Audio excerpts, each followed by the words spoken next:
Hey everyone, so I hope you're well wherever you are. So a common and ongoing question that we all have is about portfolio construction.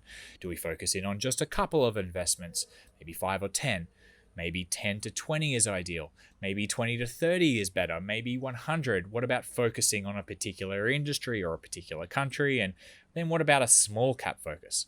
So let's go through the arguments for each of these styles and see if we can find out what is best. And a great place to practice different styles is in my Discord Money Managers game, where we start with $1 million in an Interactive Brokers demo account and see how we can manage money over time. And for those thinking of getting started with a brokerage account with their real money, I highly recommend Interactive Brokers because we already take enough risk in investing. We don't want our broker to break on us. There's a link in the description which will let you get a demo account and see how you like it. Okay, now let's look at style number 1 today, and that is an ultra focused strategy. We're talking like 5, maybe 8 investments in total. So it's not much diversification. If any of the businesses fail, it is a big hit to the portfolio. Now, I must have a bit of a bias towards this approach because my favorite investors follow this style. So for example, we've got Charlie Munger at the Daily Journal Corp. He has 5 investments showing up here. This is actually Data Roma. There's actually one more, which would be BYD. And you've even got POSCO at 0.25% of the portfolio. So really, there's only 5 stocks with any significant weighting in the portfolio. That's a lot of concentration, and that's in essentially mega cap companies. Another very smart investor is Dennis Hong at Shaw Spring Partners. And this is a very different looking account to Charlie Munger's in terms of what's in it. But again, it has about 6 holdings and very concentrated in the top couple, with IAC being actually over 40% of the portfolio.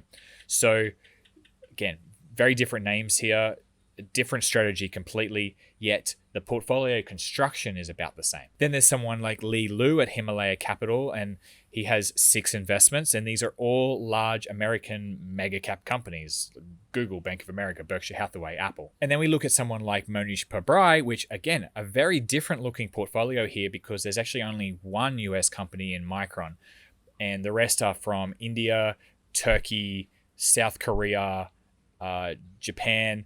Anyway, this is more of a global strategy, but still that same idea of a very concentrated portfolio, only 6 or 7 names there. And if you go look at Norbert Liu or Bill Ackman's portfolios, you'll see a similar idea going on here with a very concentrated portfolio.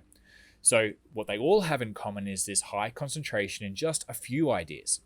But they don't have just one investment. They have at least 5. And for some reason, they're focusing mostly on large cap companies. But that leads me to the obvious issue I see is that they don't have many of these small cap companies, most likely because this world is just too small for them. That appears to be an advantage that we have as small time investors. But these guys manage a lot of money, and for good reason. They're extremely smart and have good discipline, and they're better than us. So let's now take a look at the next style, which is somewhere between that sort of 10 or 20 investments. And I'm in TIKR at the moment, and the cool feature where you can track investing gurus, and I can go to Scion Asset Management here, which is Michael Burry, and we can have a look what's inside his portfolio. So we have here, there's 10 companies on this list that he has that we have access to. There might be more, we're not really sure exactly, but this is what's coming up because you can see they're coming up in Japan filings and regulatory news service, whatever that is, and there's a 13F here as well. So very heavy in Japan, looks like South Korea, one Geo Group, which is the prisons in America, but we have about 10 investments here. So relatively concentrated, but not quite as intensely concentrated as the guys we saw before. Now I'm having a quick look at Pat Dorsey at Dorsey Asset Management, and we have again about 10 holdings here, and these are all actually American holdings, so very different to Michael Burry. These are all in the tech space, so this is he's got a niche, he's got a relatively concentrated portfolio, but still wants about 10 investments. And now I'm having a look at Guy Spears' portfolio from Aquamarine Capital, and he has actually 14 investments. So these are all mostly American companies. We've got Indian Energy Exchange and iTech AB as the 2 outside of American companies here, and he's held these for a lot of these companies for many, many years. So 3 very different strategies, very different investors. Pat Dorsey is very tech heavy. Michael Burry is like this ultra obscure and mostly not in the US companies, and Guy Spear is a bit of a mixed bag. Then we move on to something like Markel or Berkshire Hathaway, and Let me show you Berkshire Hathaway for an example. And they've got, 48 different holdings here in different countries, but mostly the US. But the 40, 50, I'm going to call it 75% is tied up in those top 5 names. So there's still a lot of conviction and a lot of concentration in these best ideas, but they have this Markel as well, they have this long tail portfolio. Now, this is a different approach that I think means that they won't miss out on a stock that they think could go up like 10, 20x. But they also have high conviction as well. It's a different approach that I think works well when you have a lot of money. Now, there has been some research on this topic. So there's a fascinating paper for all you nerds out there called Portfolio Concentration and the Performance of Individual Investors by Zoran Ivkovic, Clemens, Siam, and Scott Wisebenner, or something like that. I'll put a link in the description. And I got a lot of lessons out of this, but the big lesson I got was that normal everyday investors generally suck, and that we overtrade, we don't have diversification because we are overconfident, and we essentially are gambling degenerates. No, seriously, that was the findings. But there also was a tiny minority of everyday investors who performed exceptionally well.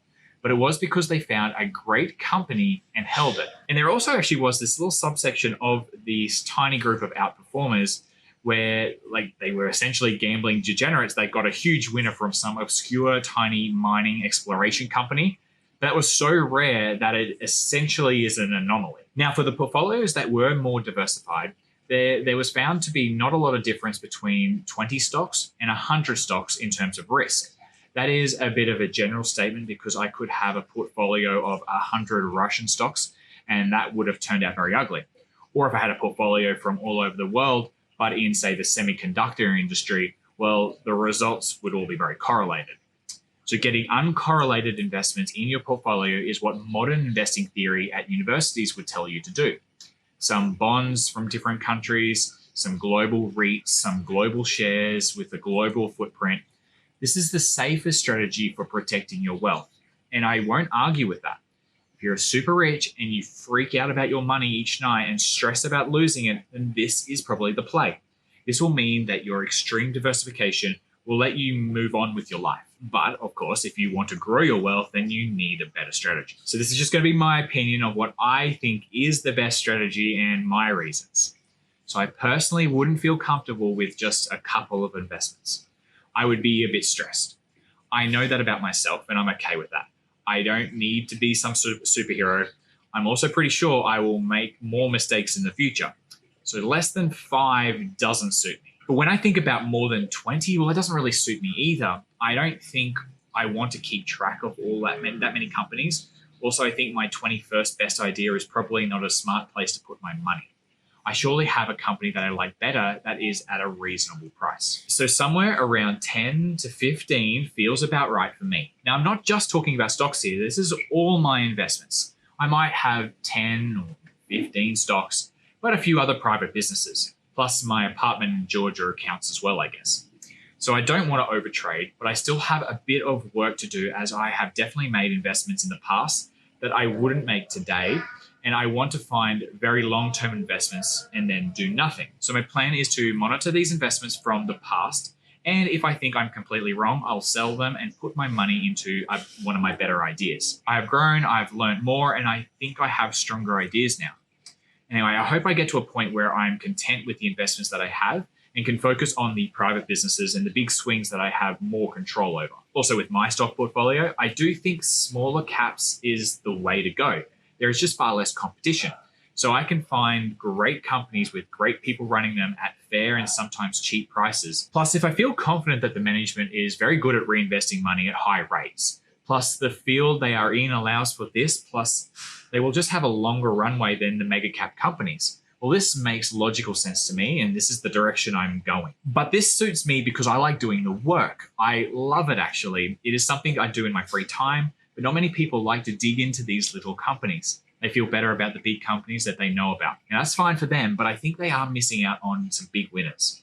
But I'm willing to put in the work to find them. If you aren't willing to do the work, well, don't think you can get bigger returns. Anyway, I went on a bit of a tangent. In summary, for me, I feel good about maybe 10, 15 investments. That suits my personality and I can handle that. Now, I know this is kind of a lame answer, but like everything in investing, the answer is always, well, it depends. Depends on how you sleep at night, or how much you love digging into investments, or how long-term you want to be. There are many ways to make money, so just figure out what makes you comfortable and go with that. You'll probably change over the next 5 years anyway, and your comfort level will change as well. Now, before you go, take a read through all the things in my description to see what appeals to you. There's some cool things in there. Hit the like button before you go, and I will see you next week.